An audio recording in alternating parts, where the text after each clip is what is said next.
Hello everyone, welcome to my channel. Please subscribe and keep watching more details. The Curse of Oak Island. Rumors soar as an entourage in suits and dress pants arrive on the island.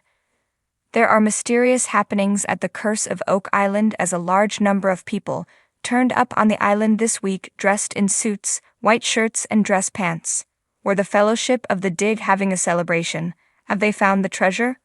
We'll likely have to wait for Season 12 to find out for sure, but this is undoubtedly unusual behavior for Oak Island. The pace of work appears to be ramping upward, much like the temperatures on Oak Island.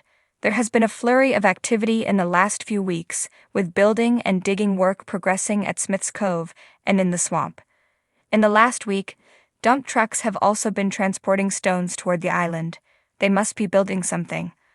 Our information comes from the wonderful personal blog at Oak Island from the other side of the causeway, and their tremendous work as they spy on the island from the edge of the mainland.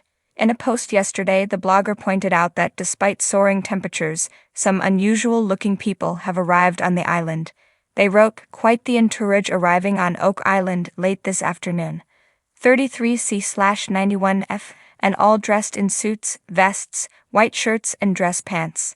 The Curse of Oak Island, were VIP guests on the island to celebrate the discovery of treasure." They also noted the arrival of a large bus, which was empty. They guessed the bus might have been used to shuttle the guests from the parking lot to the money pit. An exciting prospect. The blogger also pointed out that the folks didn't stay too long, and that the SUV drivers treated the causeway like a racetrack, so they were clearly in a hurry. The arrival of people in suits has sparked further rumors that something big might be happening on the island. Other unusual behavior has included the closure of the Oak Island Interpretive Center and the appearance of signs on the causeway asking the public to stay away. The Curse of Oak Island fans guessed what it might all mean. One Curse of Oak Island fan suggested the clues are adding up and suggested something is afoot. They speculated that the visitors could be government officials, investors, or the media.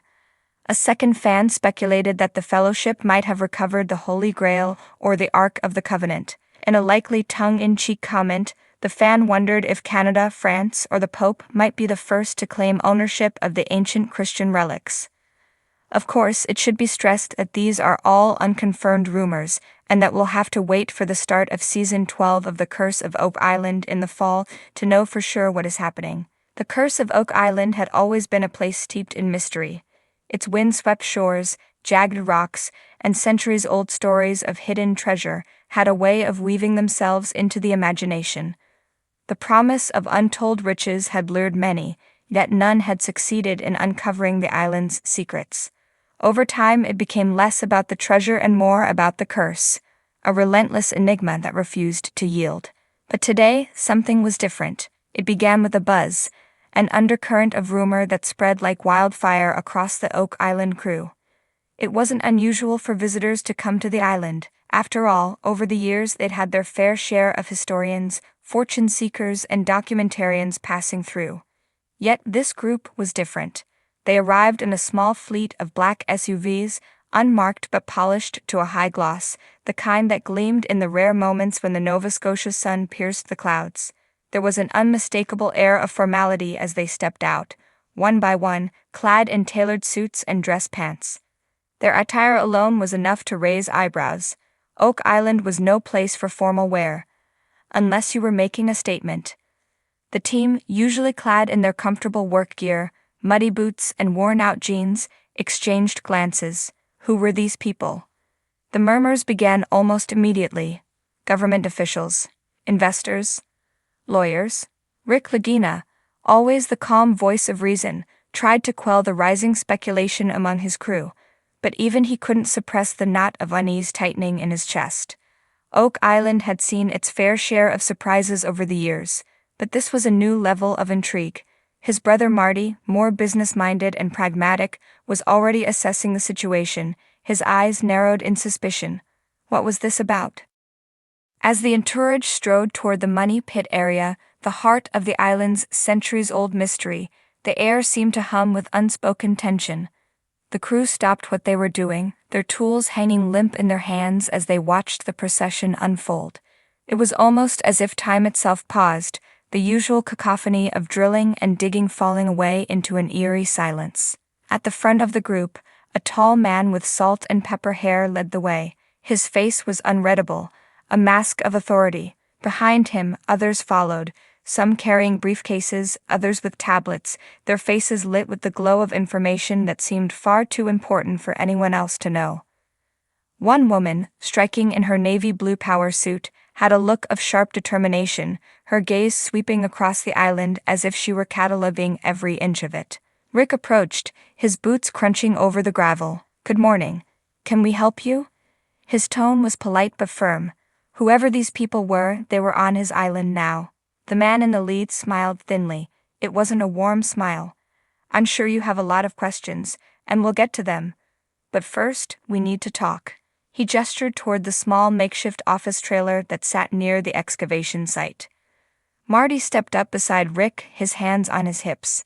"You can start talking now. What's all this about?" The man's smile faltered. "In due time, Mr. Lagina. In due time." The crew exchanged wary glances. This was unlike anything they had experienced before. Usually, visitors were eager to ask about the search, to dive into theories or share their fascination with the island's lore. But these people were here on a different mission, something official, something with weight. As the Entourage moved toward the trailer, the woman in the navy suit lagged behind for a moment. Her eyes locked with Rick's, and for just a second, he saw something flicker there. Sympathy, perhaps. Or was it a warning? Before he could read more into it, she turned and followed the others. Inside the trailer, the air was thick with tension. Rick and Marty sat across from the tall man and the woman, while the rest of the entourage stood behind them, silent sentinels. Briefcases were opened, papers were spread out, and finally the man cleared his throat. "My name is Victor Hale," he began, his voice smooth but commanding. "I'm with a private organization that has interests in Oak Island, interests that, up until now, we've kept rather quiet." He paused for effect, letting the words hang in the air. Rick's eyes narrowed. "Private organization? We've had plenty of people with interests in this island over the years. What makes you different?" Victor leaned forward, his fingers steepled. "What makes us different, Mr. Lagina, is that we have resources and information." He tapped the stack of papers in front of him. "We know things about this island that go far beyond what's been publicly documented. We've been watching this excavation for some time, and we believe we may be able to help you, under the right circumstances." The room went still. Marty's eyebrows shot up, disbelief written all over his face. "Help us? What's your angle?" The woman, who had remained silent until now, spoke up. Her voice was calm but carried an edge. "Our angle, Mr. Lagina, is that there's more at stake here than just treasure, much more. This island holds secrets that, if uncovered, could change the course of history. But it also holds dangers you're not fully aware of." Rick frowned, feeling a cold shiver run down his spine. "Dangers? What kind of dangers?" Victor exchanged a glance with the woman, and for a moment, Rick saw something unspoken pass between them. Whatever they were about to reveal, it was something they hadn't shared lightly. "We're talking about something ancient," Victor said, his voice dropping to almost a whisper. "Something powerful. The treasure is only part of the story, Mr. Lagina. What's buried on this island is far more valuable, and far more dangerous than anyone has realized." Rick felt the weight of those words settle in the pit of his stomach. For years they had chased the dream of treasure, but now it seemed they were chasing something much darker. The curse of Oak Island, it seemed, was not just legend. And these strangers in suits, this mysterious organization, might be the key to unlocking it, for better or for worse.